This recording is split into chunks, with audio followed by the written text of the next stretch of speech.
Mesdames et messieurs, RJV vous présente votre conférence biblique Voici ton Dieu. Tout est noir autour de toi, tu cherches ton chemin. Le cœur brisé, déchiré et découragé.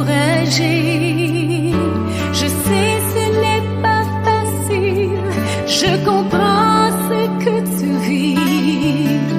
Tu te crois abandonné à combattre une armée. Dieu blanc. Genèse chapitre 32 verset 30.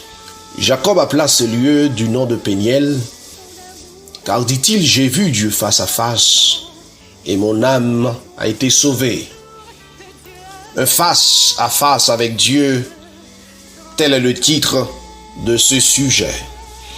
Après 20 ans d'exil, loin de sa terre natale, fuyant son frère Ésaü, dont le cœur était rempli d'amertume, de haine, de vengeance, pour s'être fait voler sa bénédiction par celui dont le nom en hébreu signifie l'usurpateur, l'imposteur, celui qui trompe, Jacob décida donc de retourner au pays de ses pères, dans son lieu de naissance. Il allait devoir répondre de ses actes et faire enfin face à son frère Ésaü. Le nom Jacob non seulement rappelait l'incident de sa naissance, mais il indiquait aussi prophétiquement son caractère et son destin, selon la culture hébraïque. Sur le chemin du retour vers Canaan, le récit biblique souligne dans Genèse, au chapitre 32, le verset 22-32, un épisode qui changea le caractère et le destin de Jacob pour toujours, un face à face avec Dieu. En effet, plongé dans l'angoisse et la peur, lié aux prochaines retrouvailles avec son frère après 20 ans de fuite, Jacob choisit de demeurer seul sur la rive nord du torrent de Jabbok.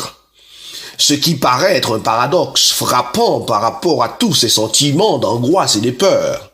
Mais le paradoxe est justifié car Jacob resta seul pour prier Dieu de lui venir en aide. Dans sa solitude, Jacob voulait être seul avec celui qui est capable de ramener la paix, la sécurité dont son âme avait besoin. C'est celui-là même qui a déclaré « Ne crains rien, car je suis avec toi. Ne promène pas des regards inquiets, car je suis ton Dieu. Je te fortifie et je viens à ton secours. » Ésaïe 41, verset 10. Cette nuit-là, Jacob lutta avec un homme dont il ne connaissait pas initialement l'identité, pensant que c'était un ennemi mortel jusqu'à ce qu'il eût reçu un coup dévastateur à l'embrâture de la hanche. Notez que le mot hébreu « abak » traduit en français « lutter » signifie s'accrocher, se débattre avec un adversaire. Il s'agissait bien d'une lutte physique qui sûrement était aussi spirituelle, puisque le problème de Jacob était avant tout un problème spirituel. Par conséquent, la solution devait être spirituelle. En découvrant donc l'identité divine de celui avec qui il luttait, Jacob refusa de laisser partir le messager céleste sans avoir été béni. La bénédiction qu'il réclamait était fondamentale pour lui, puisqu'il représentait l'assurance de qu'il avait été pardonné après toutes ces années vivant dans le mensonge, la duplicité, la tromperie. Jacob a été béni cette nuit-là. Aucune lutte n'est facile, qu'elle soit physique ou spirituelle. Cependant, Jacob n'a pas cessé de combattre jusqu'à ce qu'il ait été déclaré vainqueur, non pas de son vis-à-vis, mais de ses propres ruses et défauts de caractère. Puisque nul ne peut vaincre Dieu, néanmoins, nous vaincrons toujours avec Dieu. Au chapitre 32, verset 28 du livre de Genèse, le texte de base, le messager céleste dit à Jacob, « Ton nom ne sera plus Jacob. Tu seras appelé Israël. » Un changement de nom dans la Bible est souvent le symbole d'un changement de caractère, le symbole d'une transformation spirituelle que Dieu avait initiée dans la vie de Jacob. Désormais, après ce face-à-face avec Dieu, Jacob ne sera plus appelé le trompeur. Jacob ne sera plus appelé l'usurpateur. Jacob ne sera plus appelé celui qui trompe.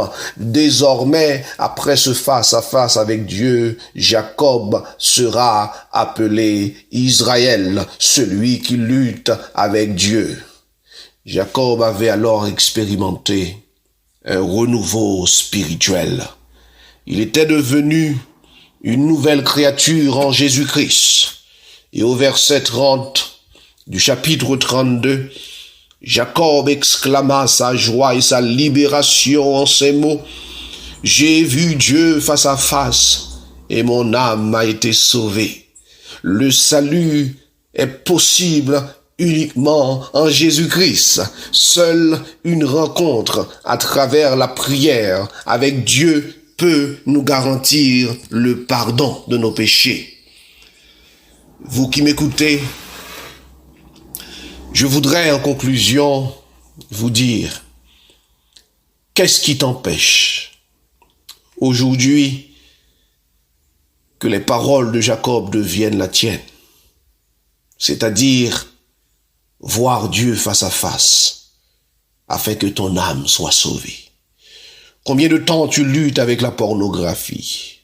Combien de temps luttes-tu avec la cigarette? Combien de temps luttes-tu avec l'alcool?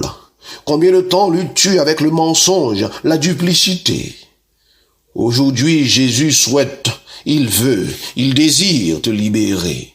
Il veut te déclarer vainqueur. Lui qui ne fait exception de personne, peu importe ta couleur de peau, ta nationalité, ton statut social, Jésus veut te rendre libre de toutes tes chaînes. Elles ne sont peut-être pas dans tes pieds, mais elles sont dans ta tête. Si aujourd'hui tu te sens vide, si aujourd'hui tu te sens désorienté, si aujourd'hui tu te sens désespéré, fatigué, sans espoir, triste, confus, Jésus t'invite à venir à lui tel que tu es. Et il t'offrira la paix dont ton âme a besoin. N'as-tu pas envie de dire aujourd'hui, j'ai vu Dieu face à face et mon âme a été sauvée? Je voudrais prier avec toi. Je voudrais prier avec toi afin que cette décision que tu viens de prendre soit une décision scellée par l'onction de l'Esprit de Dieu, par le sceau de Dieu.